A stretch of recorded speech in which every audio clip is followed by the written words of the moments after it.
How's it going, everyone? This is Trixx from Smash, and in this video we're going to be going over the Diddy matchup for Pyra and Mythra. The way that I wanted to structure this video is try going over a game as solo Mythra, which you're going to see in game 1, then solo Pyra game 2, and then having a mix between both characters in game 3. I'm going to try and cover as much unique things about this particular matchup as I possibly can, the interactions, neutral, ledge trapping, trying to recover, all that good stuff. And really just overall what my take is as far as what is the best way to fight this character. In my opinion, I would say that of course if you use a mixture between Pyra and Mythra, it's going to be the best bet for you to win because you can use them situationally, but I did want to show, or I want to make it very extreme as to where Pyra or Mythra have their faults in this matchup. I also want to mention that I am fighting a very high level Diddy player by the name of Spark. You already saw him sauce me up on the first stock quite quickly, and he's doing pretty well for himself, just boxing me out on the ledge. And of course, just the way that Mythra is designed, it is very hard to get kills raw with her. However, edge guarding wasn't too bad. For the most part, the biggest thing that really did come out for me playing as Mythra was getting these neutral wins. Diddy has been said by a lot of the community that he is a pretty tough matchup for this character. Of course, neither of us are MK Leo or Tweak level players, but I did want to try and show off as much as I possibly could at a more realistic matchup level versus having absolute top players, because at that point, in my opinion, you're not even playing the character versus the character, it's pretty much mind versus mind.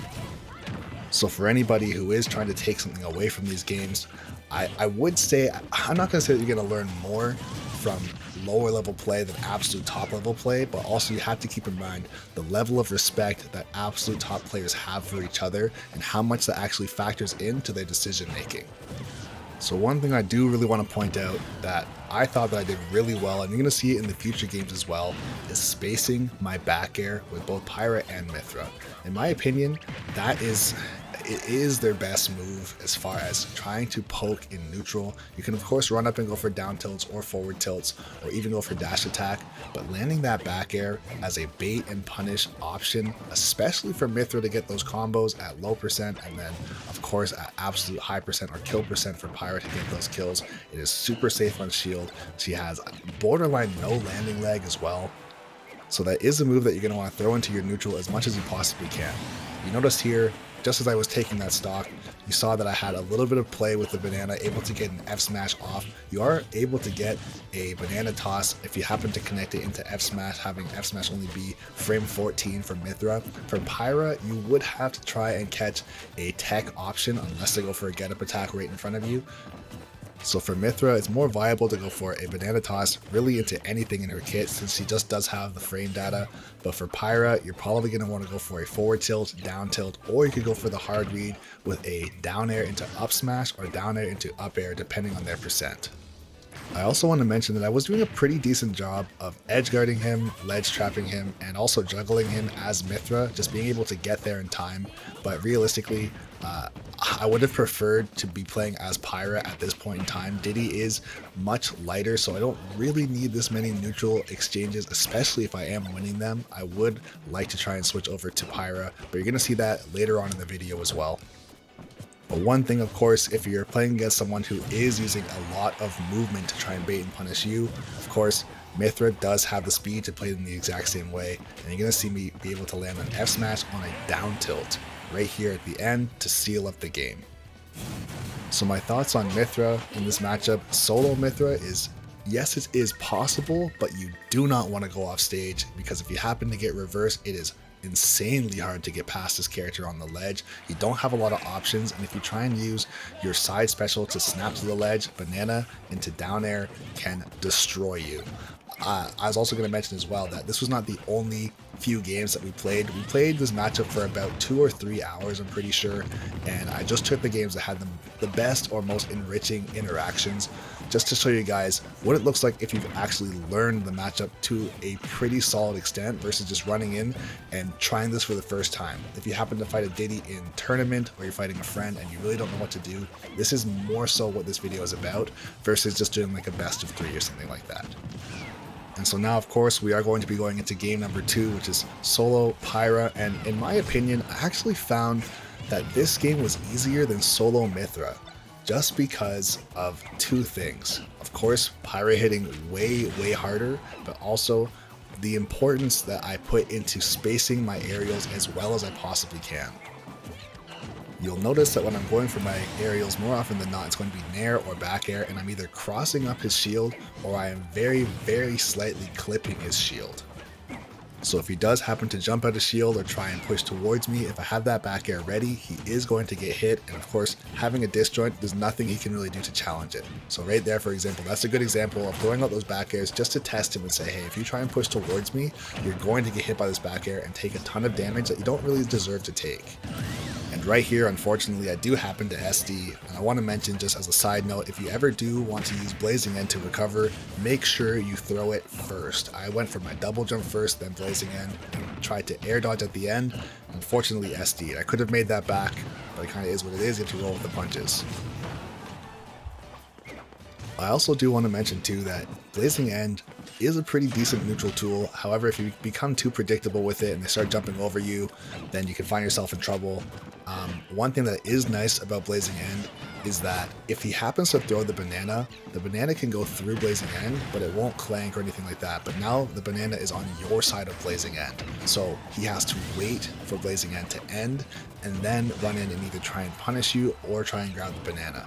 By that time, you'll have your sword back and you can either choose to pick up the banana or you can try to punish him for trying to pick up the banana. I also do want to mention that it's incredibly important to remember that you can't pick up any items while Blazing End is out. If you try and pick up the banana just because it's sitting right in front of you, you won't be able to and you'll actually trip yourself. Although you won't get punished, you will waste a little bit of time and the bait is potentially gone that he's going to run in and try and pick up the banana. So instead, wait for Blazing End to come back and just slowly go over and pick up the banana. And for this final kill, I was covering both double jump and monkey flip on stage. That down air is incredibly devastating. Although it wasn't a true combo, it is incredibly good against Diddy Kong players because I do like to go for the mix up to try and catch you off guard and get a command grab while recovering. And now finally we have an example of me playing both Pyra and Mythra. So switching between them when I find it to be appropriate. I try to play them rather traditionally as far as trying to get my low percent combos with Mythra, do my tech chasing, just get a couple of neutral interactions and push up that percent to the point of where I can get a solid hit off stage, have time to switch to Pyra and stay in position for a ledge trap. Right here I had him in a juggle situation and he was taking his time to get down, so I was able to switch into Pyra, get a bit of a juggle punish, and now we're into a ledge trap. Trading with the back air as well, sending him back off stage, you see lots of Blazing End coming out. And by the time he does get back on stage, he's at 112%, and that's from one interaction where I hit him up into the air as Mythra, and did some juggling and ledge trapping with Pyra. Of course at this percent, I'm going to stay as Pyra and try and get this kill. For this kill right here, I actually caught him with the back hit of down air, which does send up and away. So since he was holding towards me, his DI was actually worse than it should have been, and it did send him off the top for the kill. As soon as I get that kill, I'm going to be switching back into Mythra and pretty much doing a rinse and repeat. Get him into juggle situations, putting the damage on him, keeping him out of mid stage, and just trying to get him to a comfortable percent. You'll also notice here that I'm getting pretty close to lapping him in percent, and I'm not really committing to too much, just trying my best to stay out of his range, of course abuse the fact that I have speed and a disjoint, and I'm making him work really hard for these approaches and basically just nickel and diming him up to a point where I can switch to Pyra and get these early kills with her tilts. He did have the unfortunate SD from my side B. Honestly, I thought he was going to have to tech as well, but we are looking in pretty good shape. Now, barely going over 100% on my first stock still. Just trying to hold on for as long as I possibly can, and then ultimately switching into Pyra a little bit earlier than that potential kill percent, but I do want to use her extended range and power to be even more intimidating for him to try and land or approach me. But he does happen to catch me off guard with a down smash and then finally take my first stock. At this point, we're in really good shape, only on our second stock here at very low percent, and I'm going to try and get a couple more neutral wins with Mythra just to send him off stage, switch into Pyra, and close out the game. And at this point, with the lead that I have, I'm really just trying to get him over 100% so that when I switch to Pyra, there's really nothing that he can do, and ultimately, anything I hit him with is going to kill. He actually does catch me here going for an empty hop into shield. I tried to catch him with a dash attack to get that neutral win to switch into Pyra, but it does backfire. Ultimately, I do switch into Pyra at this point, and ultimately I'm just looking for a mistake on shield or for something to happen right in front of me where I can either get an aerial or some sort of smash attack, dash attack, or a tilt. Like I said before, realistically around 120 to 130% depending on the character's size and weight that you're fighting. Basically anything is going to kill. With Diddy being a little bit on the lighter side, I can start to aim for things at around 120, have him at 129 right here, and I do happen to catch him right here with an up smash. And with that, that's going to be my analysis of the matchup between Diddy and Pyra and Mythra. In my opinion, I feel like, believe it or not, that Pyra actually does really well against this character. Of course, you're going to want to abuse your Blazing End as much as you possibly can to keep him out and not be able to set things up with the banana, and also to stop his monkey flip as well. Alongside that, if you do use your range rather than try to force your way in as Mythra or even Pyra, you can really slow down his combo game and his tech chase ability, because if he gets going, it is very hard to get away from Diddy. And lastly, I do want to mention that I wouldn't say that this is conclusive evidence by any means that Pyra and Mythra win the matchup. This is more so just a couple examples of how I would approach the matchup and things I would look out for if I do happen to find a Diddy in tournament. And let me know in the comments below if there's any characters that you really want to see as far as how I would approach the matchup. I do have some characters in mind. I was thinking Snake would be next, or maybe Wolf, but as far as potentially some zoners, I was thinking Villager would be very difficult, or maybe even Pac-Man. So let me know in the comments below if you'd like to see one of those characters, or if you have another suggestion. And with that, that's going to conclude day number 19 of our daily Pyra and Mythra guides all throughout the month of March. And once again, this is Trixx from Smash saying thanks for watching the video.